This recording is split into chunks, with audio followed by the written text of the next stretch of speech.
ശരത് ബോച്ചെ എന്ന് പറയുന്ന വ്യക്തിയെക്കുറിച്ച് നമുക്ക് എല്ലാവർക്കും വ്യക്തമായ ധാരണയുണ്ട്. പ്രത്യേകിച്ച് മറുനാടൻ മലയാളിയിൽ വർക്ക് ചെയ്യുന്ന നമ്മളെപ്പോലുള്ള ജേർണലിസ്റ്റുകൾക്ക് കൃത്യമായി നമ്മൾ ക്രിട്ടിക്കലായി തന്നെ ബോച്ചയെ ഒബ്സർവ് ചെയ്തിരുന്ന ആളുകളാണ്. നടിക്കെതിരെ പുറകെ നടന്ന് ദ്വയാർത്ഥ പ്രയോഗങ്ങളിലൂടെ വെർബൽ റേപ്പ് ചെയ്യുന്ന ബോച്ചെ ആദ്യഘട്ടങ്ങളിലൊക്കെ വിചാരിച്ചിരുന്നത് താൻ ഭയങ്കര സേഫ് സോണിലാണ്. ദ്വയാർത്ഥ പ്രയോഗമാണല്ലോ, ഡയറക്റ്റ് അറ്റാക്ക് ഇല്ലല്ലോ, ഇതൊന്നും നിയമത്തിൻ്റെ പരിധിയിൽ വരുന്നില്ല. ഈ ഒരു നിയമത്തിൻ്റെ പരിധിക്ക് അപ്പുറമായി നിന്നുകൊണ്ട് തനിക്ക് കുറച്ച് കാര്യങ്ങളൊക്കെ ചെയ്യാം. ക്രൗഡ് പുള്ളറാണ്. കുറേയധികം സ്കൂൾ കുട്ടികൾ മുതൽ വലിയ വലിയ ആളുകളുടെ വരെ പിന്തുണ തനിക്കുണ്ട് എന്നൊക്കെ വിചാരിച്ചിരുന്ന ബോച്ചയ്ക്ക് തിരിച്ച് കൃത്യമായി അടി കിട്ടിയതായിരുന്നു നടി പരാതിപ്പെടുകയും ബോച്ചെ അറസ്റ്റിലാവുകയും ചെയ്തത്. ഇന്ന് ഈ വിഷയവുമായി ബന്ധപ്പെട്ട ഏറ്റവും നിർണായക ദിവസം ഇന്ന് Kochi central police Ernakulam magistrate കോടതിയിൽ ബോച്ചയ്ക്കെതിരെ കുറ്റപത്രം സമർപ്പിച്ചിരിക്കുകയാണ് ശരത്. അതിൽ എനിക്ക് ഏറ്റവും വ്യക്തമായി പോലീസിന്റെ കുറ്റപത്രത്തിൽ ബോച്ചയെ കൊടുക്കാനുള്ള എല്ലാ കാര്യങ്ങളും പരാമർശിച്ചിട്ടുണ്ടെന്നാണ്. നിരവധി സാക്ഷിമൊഴികൾ, ദ്വയാർത്ഥ പ്രയോഗം നടത്തിയത്, വീഡിയോ തെളിവുകൾ, നടിയുടെ രഹസ്യമൊഴി, ബോച്ചയെ മറ്റുള്ള സ്ത്രീകളെ പരാമർശിച്ചതുമായി ബന്ധപ്പെട്ടിട്ടുള്ള തെളിവുകൾ അടക്കം കൊടുത്തുകൊണ്ട് ബോച്ചയ്ക്ക് ഒരു കത്തർകപ്പൂട്ടിട്ട് പൂട്ടുന്ന പോലീസിനെയാണ് ഞാൻ കണ്ടത്. ഏതായാലും ബോച്ചെ മലയാളികളുടെ ലൈംഗിക ദാരിദ്ര്യത്തെ വിറ്റ് ജീവിച്ചിരുന്ന ബോച്ചെ അവസാനം കോടതി കയറി ഇറങ്ങാൻ പോവുകയാണ്. അതെ, നമ്മള് ഈ ചർച്ചയ്ക്ക് മുന്നേ പറഞ്ഞൊരു കാര്യമുണ്ട്. സോഷ്യൽ മീഡിയയിൽ ആർക്കും എന്തും വിളിച്ചു പറയാനുള്ള ഒരു ധൈര്യമുണ്ട്. അവിടെ പരിമിതികളുണ്ട്, നിയമവ്യവസ്ഥയ്ക്ക് പരിമിതികളുണ്ട് അങ്ങോട്ട് കടന്നു കയറാൻ. ഇപ്പോൾ പറയാ ആൾക്ക് ശിക്ഷ ഇളവുകൾ കിട്ടാൻ എളുപ്പമാണെന്നൊക്കെ പറയുന്നത്. പക്ഷേ ബോച്ചയിലൂടെ തന്നെ, അതായത് ബോബി ചെമ്മണ്ണൂരിലൂടെ തന്നെ ഒരുപാട് പേർക്ക് ഇത് പഠിക്കേണ്ട ഒരു വിഷയം കൂടിയാണ്. ഇപ്പോൾ നമ്മൾ പറയുന്ന ഒരു കാര്യം, ഇത്തരം കാര്യങ്ങളൊക്കെ ചിലർ ആഘോഷിക്കും, അതായത് സ്വന്തം വീട്ടിലെത്തുന്നത് വരെ. ഇപ്പൊ ഒരു നടിയെ പരാമർശിക്കുന്നു, അതിന് കൈയടിക്കുന്നത്, അത് കണ്ട് ഫേസ്ബുക്ക് അമ്മാവന്മാരുണ്ട്. പക്ഷെ റിയാലിറ്റിയിൽ നമ്മൾ മനസ്സിലാക്കിയേ പറ്റൂ. ഒരു നടി അതെന്തോ ആയിക്കോട്ടെ, പറയുന്ന വാക്കുകൾ ഓരോന്ന് സൂക്ഷിച്ചു വേണമെന്ന് ഇതിലൂടെ പഠിക്കണം. മാത്രമല്ല നമ്മുടെ ഒരു ലോകം നമ്മൾ മനസ്സിലാക്കുക, നമ്മുടെ ആളുകൾ അങ്ങനെയാണെന്ന് തിരിച്ചറിയുന്നതും ഒരു വിഷമമുള്ള കാര്യമാണ്. കഴിഞ്ഞ ദിവസം തന്നെ മുകേഷ് നായരെ പോലെ ഒരാൾ, അതായത് സോഷ്യൽ മീഡിയയിൽ നെഗറ്റീവിലൂടെ പബ്ലിസിറ്റി നേടുന്ന ആളാണ്. സ്കൂളിൽ നിന്ന് വരുന്നു, പോക്സോ കേസിൽ പ്രതിയായ അദ്ദേഹത്തെ ആഘോഷിക്കുന്ന, നമ്മുടെ സമൂഹ മാധ്യമങ്ങൾ എങ്ങനെയാണ് ആഘോഷിക്കണമെന്ന് നമുക്കറിയാം. അയാൾ ആഘോഷിക്കുന്നു, അയാൾ സ്കൂളിലെ പ്രധാന അതിഥിയായിട്ട് വരുന്നു, തൊപ്പിയെ പോലുള്ള ആൾ, വാ തുറന്ന അസഭ്യം പറഞ്ഞിരുന്ന ആൾ, അയാൾ യൂത്തിന്റെ ഇടയിൽ സ്റ്റാറായി മാറുന്നു. ബോച്ചെ എടുത്തൊരു രീതി അത് തന്നെയായിരുന്നു. അതായത് എന്തും പറഞ്ഞ് അസഭ്യം പറഞ്ഞ് പറഞ്ഞ് നമ്മള് ഇപ്പം നമ്മുടെ പേഴ്സണൽ കാര്യങ്ങൾക്കിടയിൽ സംസാരിക്കുന്നത് അത് ഓരോരുത്തരുടെ വ്യക്തിപരമായിട്ടുള്ള കാര്യമാണ്. പക്ഷെ ഒരു പബ്ലിക് പ്ലാറ്റ്ഫോമിൽ ഇത്രയും ആളുകൾ ഇൻഫ്ലുവൻസ് ചെയ്യുന്ന ഒരാൾ ഇത്തരത്തിൽ പറയുകയാണെങ്കിൽ അതിനകത്ത് കൃത്യമായ നടപടി ഇപ്പോഴെങ്കിലും എടുത്തില്ലെങ്കിൽ ഒരുപാട് നമ്മൾ സാക്ഷര കേരളം എന്ന് പറയേണ്ട കാര്യമില്ല. അപ്പൊ അതുകൊണ്ട് തന്നെ കൃത്യമായി നടക്കും. മാത്രമല്ല ഈ കേസിൽ നടിയുടെ കാര്യം നമ്മൾ പ്രത്യേകം എടുത്തു പറയേണ്ടത്, ഇതിനകത്ത് ഒരുപാട് പേർ നടിക്കെതിരെ വരുമായിരിക്കും. പക്ഷെ എന്നാൽ പോലും നാളെ ഇയാളുടെ ഈ ഒരു പരാമർശം അത് മറ്റുള്ളവരുടെയും ഇപ്പം മറ്റുള്ള സ്വൈര്യ ജീവിതത്തെയും ബാധിക്കാൻ പറ്റില്ല. എത്ര പേര് ഇപ്പം മിണ്ടാതെ നിന്ന് കേട്ടിട്ടുണ്ടാവും, എത്രയോ കുടുംബങ്ങളിലുള്ളവരെ ഇങ്ങനെ പറഞ്ഞിട്ടുണ്ടാവും. അതിനൊക്കെയുള്ള ഒരു മറുപടി കൂടിയാണ്. മാത്രമല്ല ഇയാൾക്കെതിരെ വീണ്ടും ഒരു കേസ് കൂടി എടുത്തിട്ടുണ്ടായിരുന്നു. പിന്നാലെ നടന്ന ശല്യം ചെയ്തതിന്റെ പേരിലും കേസ് എടുത്തിട്ടുണ്ട്. അങ്ങനെ പല രീതിയിലും ബോബി ചെമ്മണ്ണൂരിനെ പൂട്ടാൻ പറ്റിയ രീതിയിൽ, പൂട്ടുക എന്നുള്ള രീതിയിൽ തന്നെയാണ് പോലീസും ഇതിനകത്ത് നടപടി സ്വീകരിച്ചത്. എന്തായാലും ഇവിടെ ബിസിനസ് മാനാണ്, സ്വാധീനമുണ്ട്, ഒരുപാട് പവർ, പണം കൊണ്ട് പവർ ഉണ്ട്. നമുക്കറിയാം നമ്മുടെ മാധ്യമങ്ങളെല്ലാം തന്നെ ഈ വാർത്ത എങ്ങനെയാണ് ഹാൻഡിൽ ചെയ്തത്, പരസ്യം കൊടുത്തുകൊണ്ട് തന്നെ ഒന്ന് പേര് പറയാൻ മടിച്ചിരുന്നു ആദ്യ സമയത്ത്. ഇപ്പോഴും മടിക്കുന്ന പത്രസ്ഥാപനങ്ങളുണ്ട്.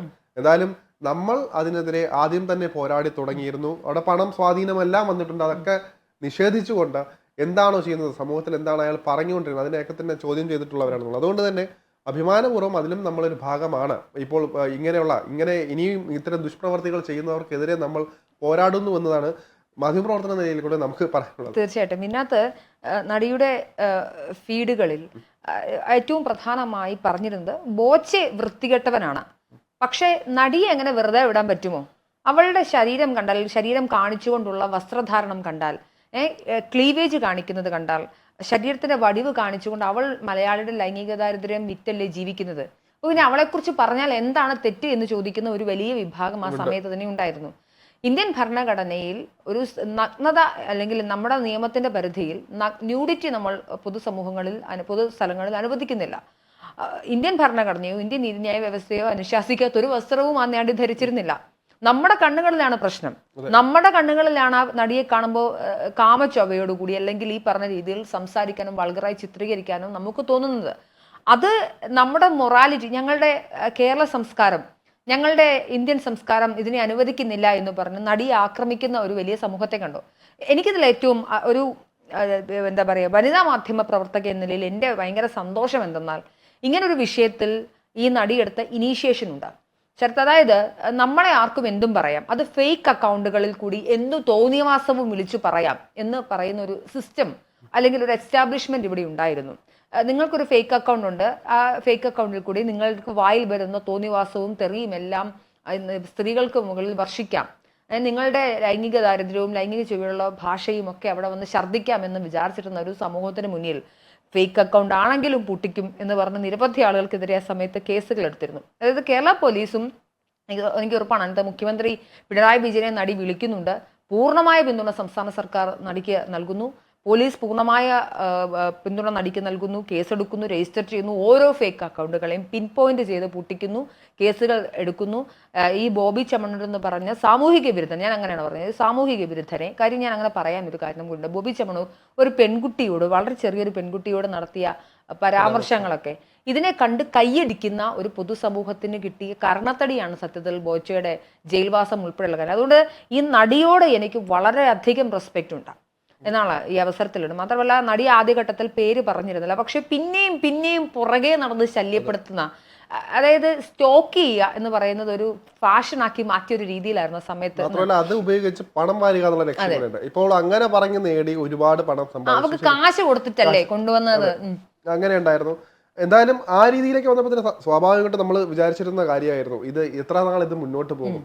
നടി പിന്നാലെ നേരത്തെ പറഞ്ഞ പോലെ തന്നെ ഇയാൾ വല്ലാത്ത രീതിയിൽ പിന്നെയും പിന്നെയും പോയി അവസാനം സഹികെട്ട്, ഞാൻ നേരത്തെ പറഞ്ഞ പോലെ തന്നെ ഇത് നമ്മളിലേക്ക് നമുക്കറിയാവുന്ന ആളുകളിലേക്ക് വരുമ്പോഴേ അത് കണക്ട് ആവുള്ളൂ എത്രത്തോളം ഉണ്ടെന്ന്. ഒരാളെ കുറിച്ച് പറയുമ്പോഴും നമ്മളെ വീട്ടിലേക്ക് ഒരാളെ കുറിച്ച് പറഞ്ഞു കഴിഞ്ഞാൽ നമ്മൾ ഇപ്പോൾ ഒരാൾ വന്ന് ഇപ്പോൾ എവിടെയെങ്കിലും പോകുന്നു, പൊതു മധ്യത്തിൽ വെച്ച് ആരെങ്കിലും വല്ലതും പറഞ്ഞാൽ നമ്മൾ റെസ്പോണ്ട് ചെയ്യും, ചിലപ്പോൾ കരണക്കുറ്റി അടിച്ച് പൊട്ടിക്കും. അതാണ് ഇവിടെയും നടന്നത്. പക്ഷെ അങ്ങനെയല്ല, നിയമത്തിന്റെ വശത്തുകൂടെ ഈ ഒരു നടി പോയിട്ടുണ്ട്. മാത്രമല്ല ഒരുപാട് പേർക്ക് ഇതൊരു പ്രചോദനമായിട്ടുണ്ട്. ഇനിയും അതിന് നമ്മൾ നേരത്തെ പറഞ്ഞ പോലെ തന്നെ ഇതിനകത്തൊരു വലിയ വിഭാഗമുണ്ട്. ഇപ്പോൾ നേരത്തെ പറഞ്ഞ പോലെ നടിക്കെതിരെ നിൽക്കുന്നവർ. പക്ഷെ ഇതിലൂടെ ഒരു ചരിത്രപരമായ ഒരു തീരുമാനം തന്നെയായിരിക്കും എന്തായാലും ഉണ്ടായത്. അത് തന്നെ ഒരുപാട് പേർക്ക് പ്രചോദനം. കോടതി കയറി ഇറങ്ങി വിസ്താരങ്ങൾ തുടങ്ങാൻ പോവുകയാണല്ലോ.